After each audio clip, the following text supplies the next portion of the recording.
আসসালামু আলাইকুম। একেবারে নতুন একটি ফোন MI A3 মডেলের ফোন এফআরপি লক অবস্থায় রয়েছে। তো যেহেতু নতুন ফোন একেবারে নতুন ওয়েতে খুলতে হবে, সম্পূর্ণ ভিডিওটি দেখুন এবং শেয়ার করে ওয়ালে রাখুন। নতুন নতুন ফোনগুলো যেগুলো আসবে এই ওয়েতে খুলতে পারবেন ইনশাল্লাহ। তো যেখানে যেখানে ভয়েসের প্রয়োজন হয় ইনশাল্লাহ আমি দিয়ে দেব। তারপরে যদি কোনোখানে না বোঝেন আমাকে কমেন্টস করবেন, আমি রিপ্লাই করে দেব।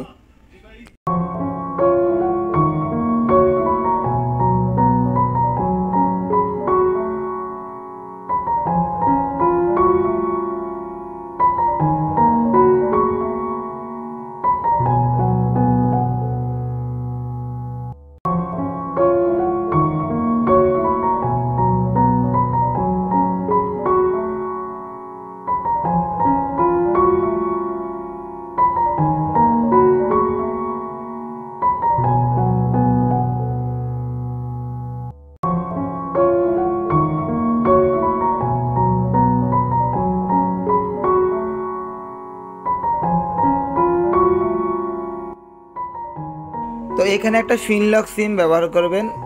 অবশ্যই সিমটাতে লক থাকতে হবে, ফিন লক থাকতে হবে।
তো লক থাকা ফোনটিতে শেয়ার মি অন করে যখন স্ক্রিনিং অপশন আসবে তখন এভাবে কিউআর কোড স্ক্রিনিংয়ের অপশন আসবে, তখন এভাবে রেখে দিতে হবে। রেখে দিয়ে এবার অন্য একটা ফোন হাতে নেবেন, যেই ফোনটাতে অবশ্যই শেয়ার মি অ্যাপসটি ইনস্টল থাকতে হবে, অথবা ইনস্টল করে নেবেন। আর একটা অ্যাক্টিভিটি লঞ্চার অরিজিনালটা যদি প্লে স্টোরে না পাওয়া যায় তাহলে গুগল থেকে নামিয়ে নেবেন।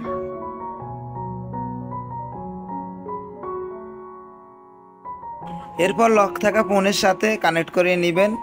কানেক্ট করা হয়ে গেলে অ্যাক্টিভিটি লঞ্চারটা সেন্ড করে দিবেন।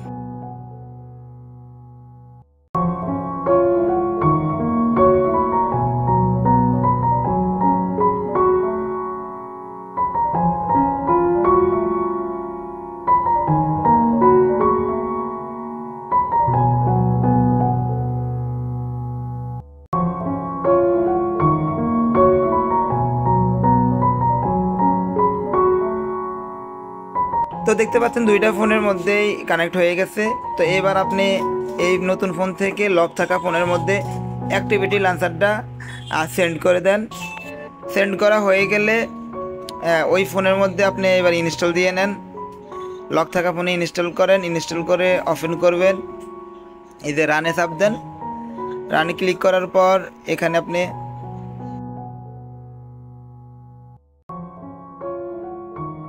তো এখানে একটু মনোযোগ সহকারে দেখুন, অ্যান্ড্রয়েড সেটআপে যান। এরপর নিচের দিকে যাওয়ার পরে যে লাইনের সাথে সেটিংস আইকন নাই, এ দেখতে পাচ্ছেন এই লাইনের সাথে সেটিংস আইকন নাই, এখানে ক্লিক করবেন। এখানে ক্লিক করার পর এখানে স্টার্টে দিবেন। স্টার্টে দেওয়ার পর এখানে আপনি ওয়াইফাই যদি ডিসকানেক্ট হয় তাহলে আবার কানেক্ট করে নেবেন। আমার ডিসকানেক্ট হয়ে গেছে, এজন্য আমি কানেক্ট করে নিচ্ছি। যদি আপনাদের না হয়, ডিসকানেক্ট না হয়, তাহলে কানেক্ট করার দরকার নাই। তো এখান থেকে একটু মনোযোগ সহকারে দেখুন, এখানে মিস করলে কিন্তু কাজটা অ্যাকুরেট হবে না। এখানে আপনি ডোন্ট স্কিপ দেবেন না, নেক্সটে যাবেন, নেক্সটে যাবেন, অ্যাগেন নেক্সটে যাবেন।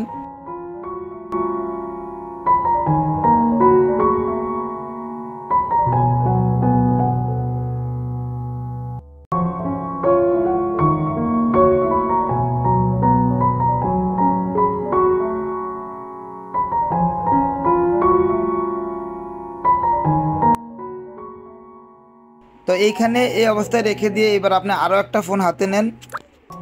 যে ফোনের মধ্যে ওয়াইফাই কানেক্ট থাকবে, ওয়াইফাই কানেক্ট থাকা অবস্থায় আপনি গুগলে যাবেন, ক্রমে না, এখান থেকে আপনি গুগল অ্যাপসটা ওপেন করবেন। এই দেখতে পাচ্ছেন এখানে গুগলে গিয়ে আপনি এইখানে লিখবেন সেট আপ মাই ডিভাইস লিখে এখানে আপনি যাবেন। এরপর আপনি এখানে নেক্সটে যাবেন, এরপর আপনি অ্যাগেন নেক্সটে যাবেন। তো এখানে খুব মনোযোগ সহকারে শুনুন, একেবারে নোট করে রাখুন। এখানে আমার ফিঙ্গার চাচ্ছে, আমি ফিঙ্গার দিয়ে লক খুলবো। যদি এখানে ফিন লক চাই অথবা প্যাটার্ন লক চাই, ওই লকটাই এখানে দিতাম। এখানে ফিঙ্গার অথবা ফিন লক অথবা প্যাটার্ন লক দেওয়ার পর কাজ শেষ, আর কোনো কাজ নাই ওই নতুন ফোনের। তবে যদি ফিন লক অথবা প্যাটার্ন লক দেন, তাহলে লক থাকা ফোনের মধ্যে আপনার ফিন লক অথবা প্যাটার্ন লক চাইবে। যে লকটা আপনি ওই ফোনে দিয়েছেন, যে ফোনটা নতুন ফোন নিয়েছেন ওই ফোনে দিয়েছেন, ওই লকটাই আপনি লক থাকা ফোনে দিবেন। কথাটা বারবার শুনবেন, ইনশাল্লাহ আপনার মনে থাকবে। এই যে এখানে স্কিপ অ্যান্ড ট্রাই অ্যাগেন আসছে, এখানেই লকটা চাইতো, এখানে আপনি লকটা দিলেই কাজ কমপ্লিট। এরপর আপনি স্টেপ বাই স্টেপ করে নিলে আপনার এফআরবি বাইপাস হয়ে যাবে। তো এই ধরনের ভিডিও আমি সবসময় আমার পেজে দিয়ে থাকি। যদি ভালো লাগে আমার ভিডিওটা শেয়ার করে ওয়ালে রাখবেন। আশা করি নতুন নতুন যত ফোন আসে আপনারা ঠিক এইভাবে অ্যাক্টিভিটি লাঞ্চার দিয়ে লক খোলা একেবারে ইজি। আর আরেকটা কথা, আমার এই ধরনের ট্রিকে আপনারা আপনাদের নিজস্ব ফোন ছাড়া অন্য কারো ফোন খুলবেন না, দয়া করে খুলবেন না, এতে করে আপনারা নিজেরাই বিপদে পড়বেন। তো দেখেন এই ভিডিওগুলো আমি নতুন নতুন টেকনিশিয়ান ভাইদের জন্য ক্রিয়েট করে থাকি। আসলে এগুলা টুল ছাড়া কীভাবে হাতে বাইপাস করা যায়, তো এগুলো আসলে আপনারা অন্য কোনো বেআইনি কাজে ব্যবহার করবেন না। তো ভিডিওটা এখানেই শেষ না, আরও লম্বা একটা কাজ আছে, তবে এই কাজগুলো একেবারে সহজ, পুরনো কাজ। কন্টিনিউ করতে থাকেন, আর যদি বিরক্ত মনে করেন শেয়ার দিয়ে ওয়ালে রাখেন, ফ্রি টাইমে দেখে নেবেন। এই ধরনের বাইপাস আপনার অবশ্যই মনে রাখতে হবে, আগামী আরও 5 বছর 7 বছর 10 বছর এই ঠিক একইভাবে নতুন নতুন ফোনগুলো খুলতে পারবেন।